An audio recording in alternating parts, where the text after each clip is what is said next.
A-Basin's Alan Henseroth explains why they're cutting ties with the Epic Pass. Phil Lindeman, Krystal, 93 News. Arapahoe Basin dropped a bombshell this morning, announcing it has severed ties with Vail Resorts and will not be on the Epic Pass next season. A-Basin COO Alan Henseroth. It's no secret we've been catching some flack from people to do something about parking and weekends and trying to make the place a little more easily accessible. Henseroth says the big turning point this season was parking, with new paid parking in the early riser lot and issues on Highway 6. If we want to continue to have the great culture and vibe that so much of us at A-Basin love, we're going to have to do something to shave off some of the crowds on those peak times. Some A-Basin locals agree, saying the ski area was getting too busy and losing its appeal. There definitely were some people who really felt we'd gone over the tipping point. But for thousands of others, those crowds are not enough to keep them away. Obviously, a lot of people didn't because we're still busy and people are having a great time up here.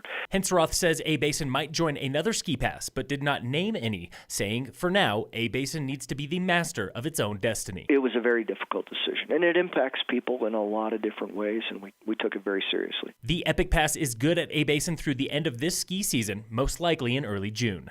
This decision comes several weeks after Vail Resorts announced Breckenridge remains open through Memorial Day and Keystone will open by early November next season. Plans are moving forward for One River Run, the first new lodging development at Keystone in more than a decade. But what does this mean for parking at the Hunki Dori lot where the new project is going? Developers and the ski resort confirmed the lot remains open until at least the end of the ski season and possibly into summer bike park season. That lot disappears when construction begins, but a developer spokesman says the project is a net positive for Keystone parking, adding more spaces than there are now. Tune in again tomorrow for more details on the One River Run project and what it means for public access in the future. It's been a busy season of jam-packed roads, lift lines, and ski runs. More people means more collisions, but ski patrollers are not cops. We're not law enforcement.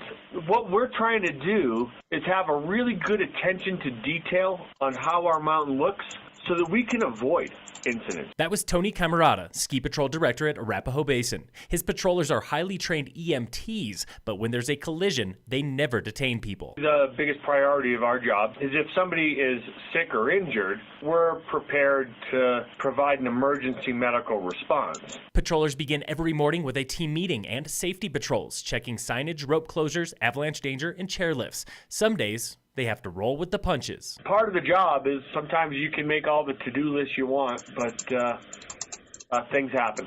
Ski patrol tryouts at most mountains begin in March. Call your favorite hill for more info.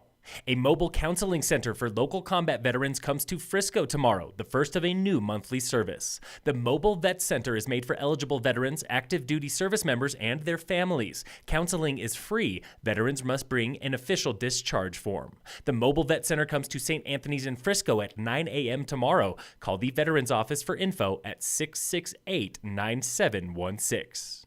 The first race in the Frisco Bubble Gum ski series today has been canceled due to a broken magic carpet lift at the Frisco Adventure Park. The carpet should be repaired by this Thursday with minimal impacts on the tubing hill. Again, today's fun ski races at Frisco are canceled. Next race is next Monday, February 24th.